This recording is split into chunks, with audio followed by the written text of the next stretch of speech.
Well, good morning. My name is Amy Stride, and I'm with Family Lifeline. And I want to set the stage for a moment. Voices for Virginia's Children has created an opportunity for us to acknowledge a new week, and that is Racial Truth and Reconciliation Week. And part of the series is to provide a Give Us the Mic program where there will be a series of interviews between different nonprofit organizations. And today, I am fortunate enough to be with Kenda Sutton-El, who is from Birth and Color. And Kenda, I told you a moment ago, I was so struck by all of your credentials, but I'm going to read them just because they're so significant. You are one of the founding directors of Birth and Color, RVA, where you serve as the birth justice and maternal health advocate. You're a graduate of Old Dominion University and New River Community College. And it goes on. So you're also a holistic nutritionist, a student midwife, a certified lactation counselor, reproductive justice and maternal health advocate, a birth worker, and a master herbalist. I mean, that's amazing. And I hope we'll be able to dive into some of those. Anything else that I missed or you'd like to add? No. Hi, Amy. How are you? Thank you so much for having me here this week, and also for all that you do as far as Voices for Children. Oh, well, thank you. It's just such a privilege. Kenda and I have never met before, and so what a great opportunity. So there's so many needs in our community around justice and equity and reproductive health. Please tell us how you decided to combine a response of all of these into one service organization. So essentially what happened was we were looking at as doulas, you look at the Black maternal health rates and you realize that Black women should not be dying more than other ethnicities during childbirth. So that was really, really alarming. And being able to link that to a lot of things such as trauma, juvenile justice, social justice, all of it kind of coexists together. So just being able to say, okay, where do we start and where do we see it going in the future? And the job is to change the narrative of what we see as Black women being fearful of childbirth, just simply because you don't know if you're going to come out alive, if you don't know if your baby's going to come out alive, and just the systemic racism that still exists within the healthcare system. What does that look like practically? If somebody would call you and say, I'd like support, what does it look like to work with a new mother or a pregnant woman or a parents-to-be, or even after birth?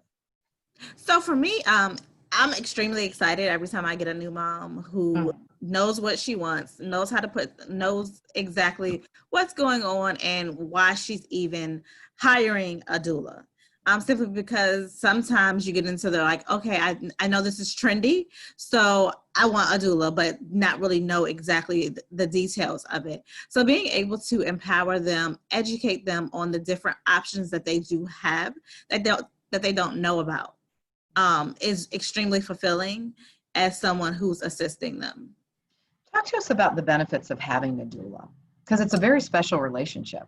Yes, it's a very special relationship. Most of my clients, we end up as family, just because we've spent so much time together. So the benefits of having a doula is that you know the research. If something arises within your pregnancy, you know how to combat what's going on in your situation. You know how to essentially advocate for yourself. You know how to ask questions. You know your rights because a doula educates you and provides you evidence-based research. And we also, if you want a natural birth without any medication, we actually show you how to change your mindset and to be able to achieve that successfully. You know how to ask the doctor serious questions and actually use your voice to say, well, I don't think that's necessary, or I don't agree, or can you provide me more information? And then also developing a birth plan. A birth plan is essential to actually giving birth, simply because with that birth plan in place, you've already told them exactly what you want prior to them coming in. And that's what's going on. I'm so sorry. One of the things that I learned, you also, to help change that narrative, you do some education within the medical community as well. Is that right? Yes, I provide racial bias training to providers and hospitals as well. And that's just educating them on how to actually deal with clients that of their diverse communities. So like being able to ask them questions, being able to just build a relationship, and trust building. Trust building is really, really important between a client and a OB. Absolutely.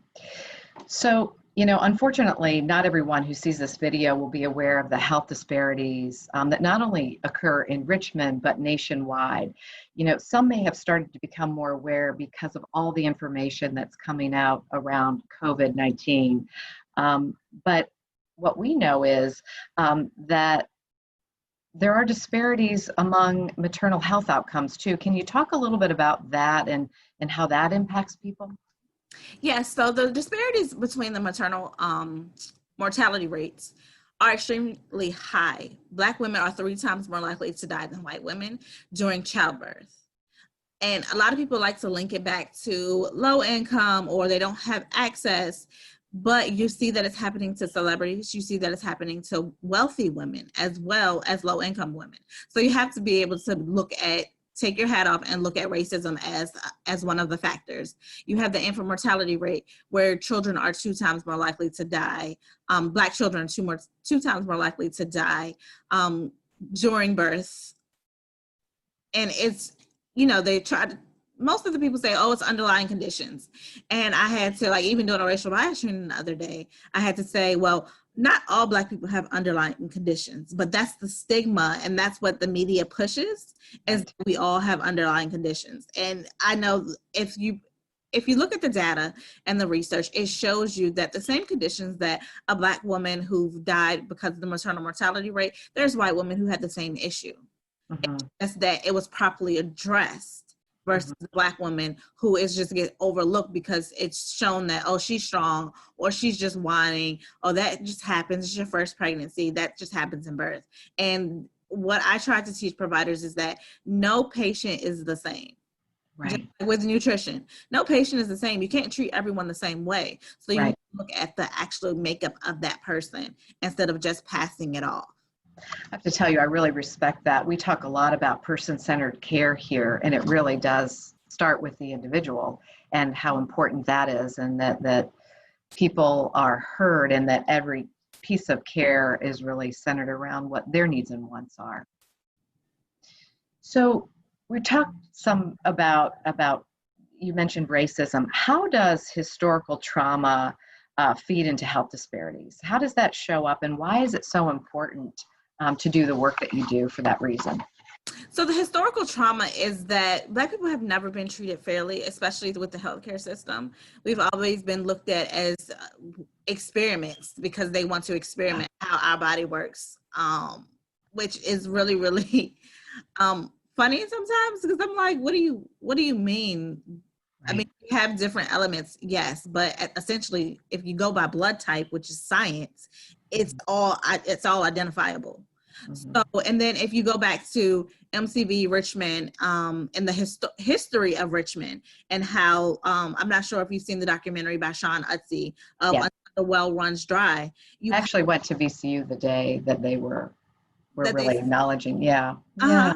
So if you see all the Black bodies that were in those wells and that was used as experiments, and the money, the transactions, that was recorded, it's mind-blowing. So why would Black people trust you? And like, even when COVID happened and they were like, guys, you guys are dying quicker and all of this other stuff, and trying to tell Black people what they need to do.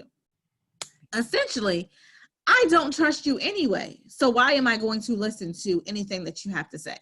And then all of the tests that came out that says, oh, Black people need to be the first to get the vaccine. Why? Right. I mean, it's like people don't remember that our people were shot up with syphilis. Right. All of those type of things factor into what we do now. Yeah. I have to tell you, I'm just so struck. We're still having conversations in 2020, and beyond around the dehumanization of people.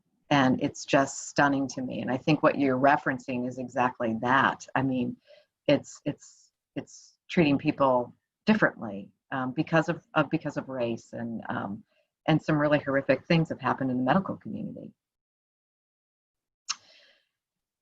So I'm going to shift gears just a little bit, although it's along the same. So here we are recognizing the first ever Racial Truth and Reconciliation Week in Richmond. My hope is that it plants some seeds.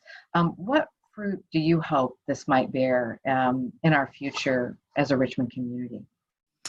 This helps me to be more optimistic about the changes that we can look forward to in Richmond. Mm-hmm. Since everyone is addressing it here in Richmond, like, okay, what can we do in allowing us to use our own voices instead Mm-hmm. of being an advocate for us? Because essentially what happens is sometimes when allies, they try to use our voice as their own and forget about what we actually want. So coming up with solutions, and I know we talked about it previously about the protesting. Protesting and advocating are two different things. So when I say no, I don't protest, I'm an advocate. And that's because I advocate all year long, not just when something arises, just because of what the data reflects.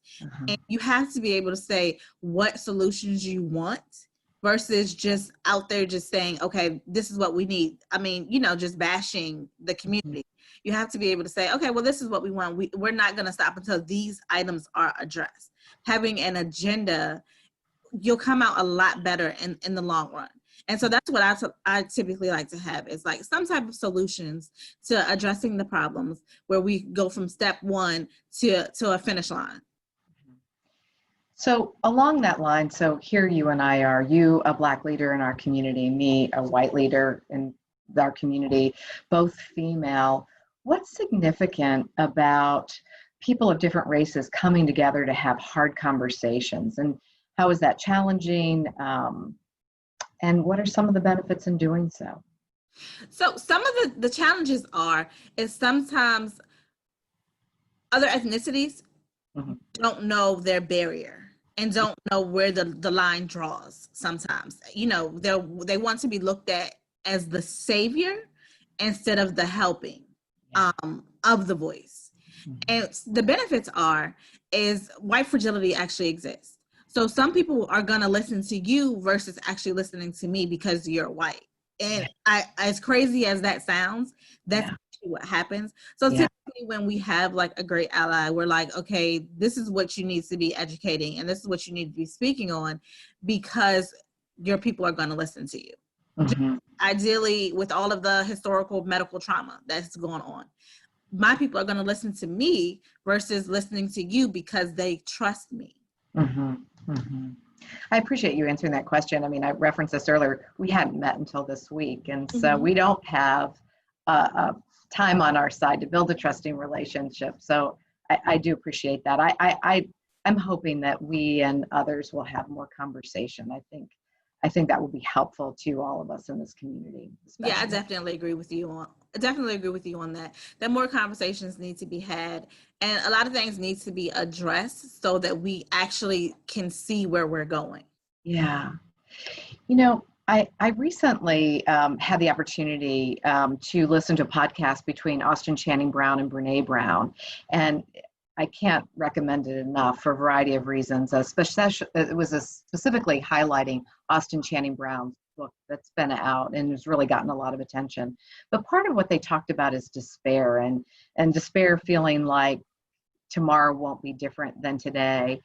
In light of all that has happened and continues to happen related to social justice and race, how hopeful are you that there will be real change as we look into the very near future? I'm very hopeful that we'll have real change, simply because as a Black leader and listening to what the community actually wants, they're willing to step out and stand on what they actually want this go around. So we're actually saying, okay, well, we'll just simply take our money. And that's what leads it. Like, Black people actually have the leading dollar. We spend more money. So if you just take your money and invest in Black businesses, then you have to change, because then that's when the economy is going to go.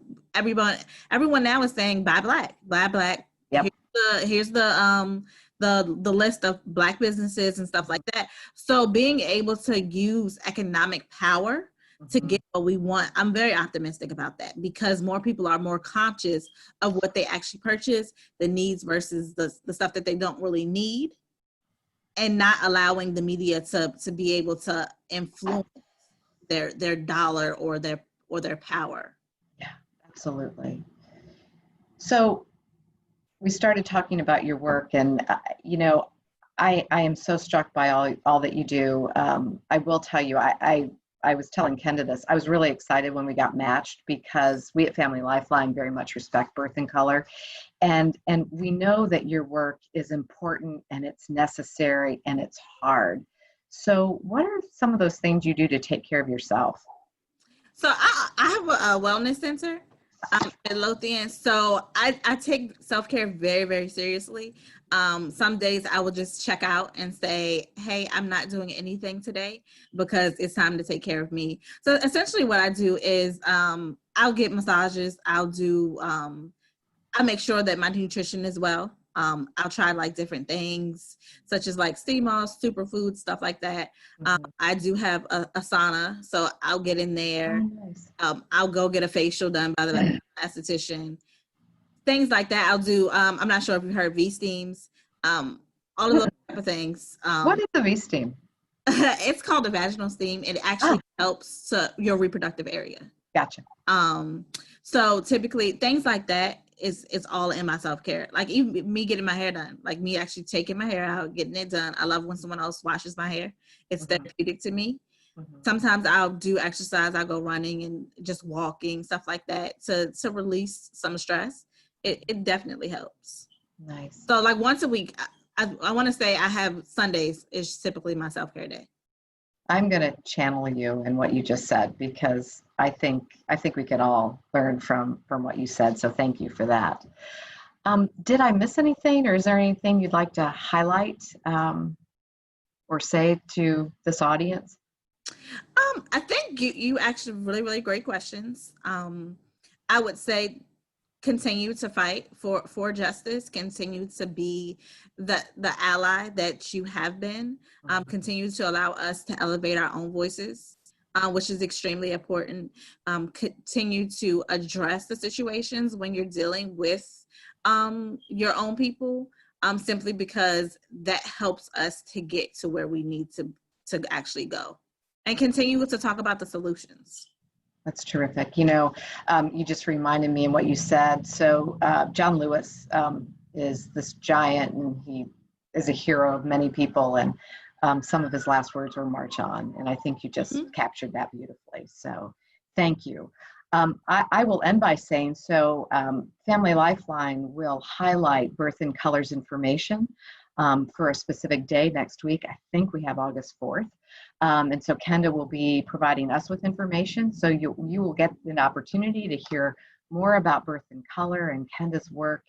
Kenda, do you want to just throw out your website information too while we're on here? Yes, our website is www.birthincolorrva.org. And you can find all of our services. You can even contact us and it'll send us a message with your inquiry. Well, I just, from the bottom of my heart, thank you. Thank you for the work that you do. Thank you for who you are and making such a difference in this community. It's been a real privilege to get to know you a little bit this week, and I hope we'll have more opportunity in the future. So thank you. It's definitely been a pleasure. Thank you so much, Amy.